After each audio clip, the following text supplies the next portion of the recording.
श्रीमद् भागवत गीता के 5वें अध्याय का महात्म्य। श्री भगवान जी बोले, हे लक्ष्मी, 5वें अध्याय का महात्म्य सुनो। एक ब्राह्मण पिंगल नाम का अपने धर्म से भ्रष्ट हुआ। वह कुसंग में बैठे मच्छी मांस खावे, मदिरा पान करे, जुआ खेले। देव योग से वह पिंगल एक राजा के यहाँ नौकर हो गया। राजा के पास और लोगों की चुगलियाँ किया करे। जब बहुत दिन बीत गए तब वह धनवंत हो गया। तब उसने अपना विवाह कर लिया, परंतु स्त्री व्यभिचारिणी आई। वह स्त्री को मारता। उस स्त्री ने दुखी होकर अपने पति को विष दे दिया। वह ब्राह्मण मर गया। उस ब्राह्मण ने गिद्ध का जन्म पाया। कुछ काल पीछे वह स्त्री भी मर गई। उसने तोते का जन्म पाया। तब वह एक तोते की स्त्री हुई। एक दिन उस तोती ने तोते से पूछा, हे तोते, तूने तोते का जन्म क्यों पाया? तोता बोला, हे तोती, मैं अपने पिछले जन्म की कथा सुनाता हूँ। मैं पिछले जन्म में ब्राह्मण था, अपने गुरु की बात नहीं मानता था।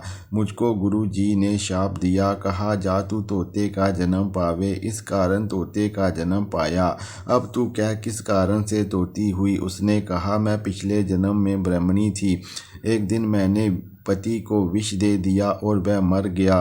तोते ने कहा, तू बुरी है जिसने अपने पति को विष दिया।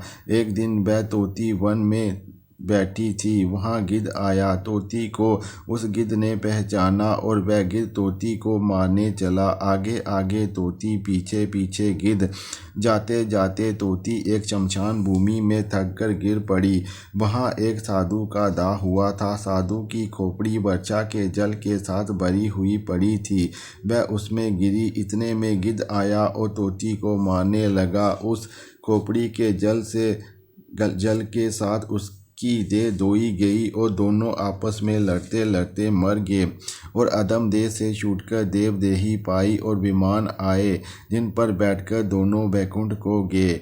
वह खोपड़ी एक साधु की थी जो श्री गीता जी के 5वें अध्याय का पाठ करता था। वह परम पवित्र था। उसके जल से दोनों पवित्र हो गए। जो प्राणी श्री गंगा जी का स्नान करके श्री गीता जी का पाठ करते हैं वह वैकुंठ को जाते हैं।